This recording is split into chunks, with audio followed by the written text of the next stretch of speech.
नमो नमः। अभी आपने नौका योग, कूट योग, छत्र योग और चाप योगों के लक्षणों के विषय में पढ़ा।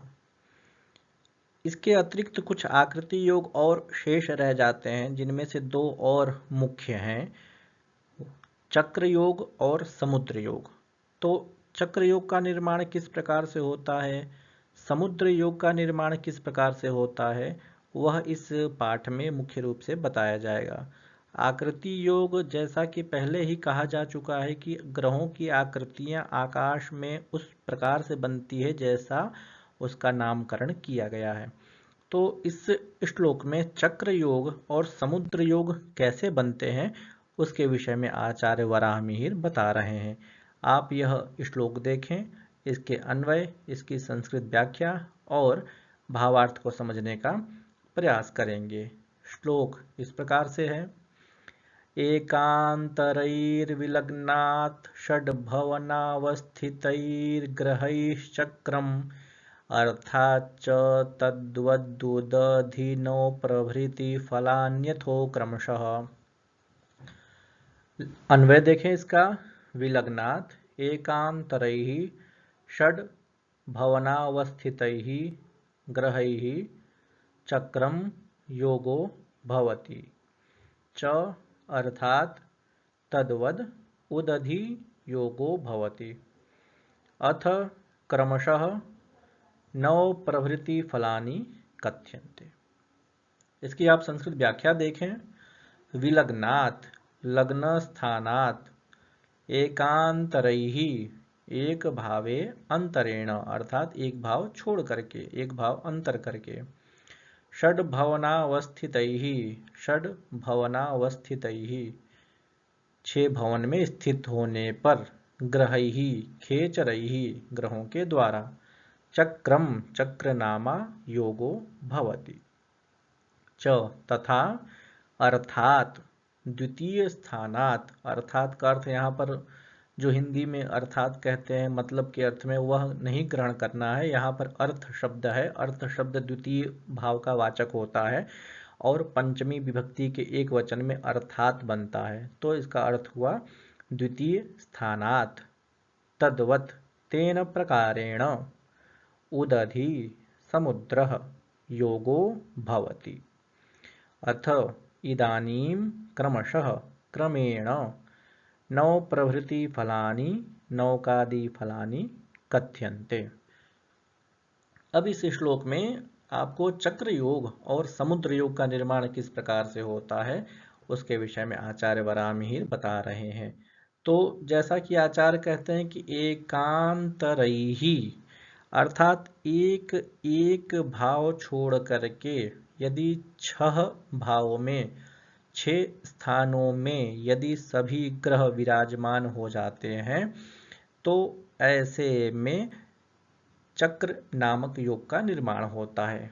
अर्थात 1, 3, 5, 7, 9 और 12 इन भावों में, प्रत्येक भावों में एक एक ग्रह हो तो चक्र योग का निर्माण होता है। एक भाव में दो ग्रह हो सकते हैं क्योंकि 6 भाव हैं और 7 ग्रह हैं इस संदर्भ में।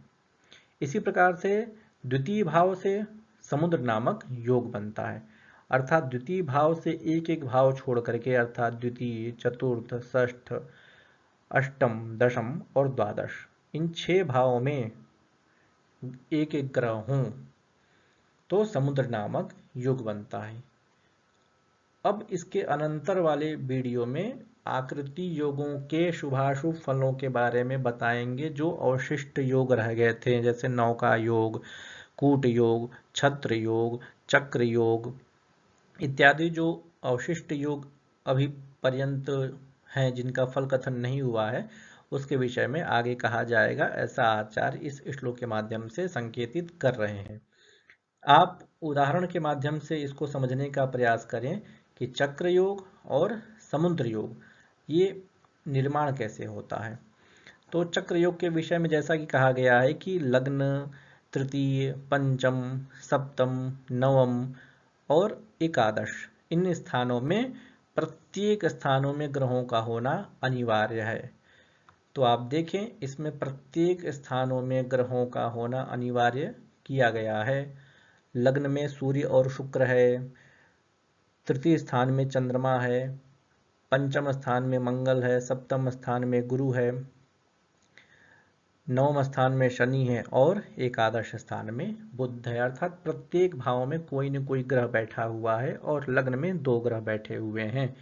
तो यह चक्र योग हुआ, एक प्रकार से चक्र का निर्माण हो रहा है। समुद्र योग इससे विपरीत अवस्था में होता है, अर्थात द्वितीय से। श्लोक का भाव था ना अर्थात, अर्थात मतलब द्वितीय भावात, द्वितीय भाव से प्रारंभ करके एक एक भाव को छोड़ करके। तो आप देखें द्वितीय भाव में शनि है, एक भाव छोड़ दिया, तृतीय भाव में कोई ग्रह नहीं है। फिर चतुर्थ भाव में सूर्य बैठा हुआ है सिंह राशि में। इसी प्रकार से छठे भाव में शुक्र और बुध है, अष्टम भाव में चंद्रमा है, दशम स्थान में मंगल है और द्वादश स्थान में गुरु है। इन योगों में, चक्र योग में और समुद्र योग में भाव की प्रधानता होती है, अर्थात स्थान की प्रधानता होती है, न कि राशि की। कोई सी भी राशि इन इन स्थानों में हो, चक्र योग के संदर्भ में अथवा समुद्र योग के संदर्भ में, उन भावों में वो निर्दिष्ट ग्रह होने चाहिए, तो वह योग होता है। राशि चर भी हो सकती है, स्थिर भी हो सकती है, द्विस्वभाव भी राशि हो सकती है। यहाँ पर राशि का उतना महत्व नहीं है जितना भाव का महत्व है। तो इस प्रकार से चक्र योग और समुद्र योग का निर्माण हो रहा है। इसके आगे आगे आने वाले वीडियो में आपको जो अवशिष्ट योग रह गए थे, नौका, कूट, छत्र, चाप, चक्र, समुद्र, ये जो योग शेष रह गए थे, इनका क्या शुभाशुभ फल होता है, मनुष्य के ऊपर इसका क्या शुभाशुभ प्रभाव पड़ता है, उसके विषय में आचार्य वराह मिहिर चर्चा करेंगे।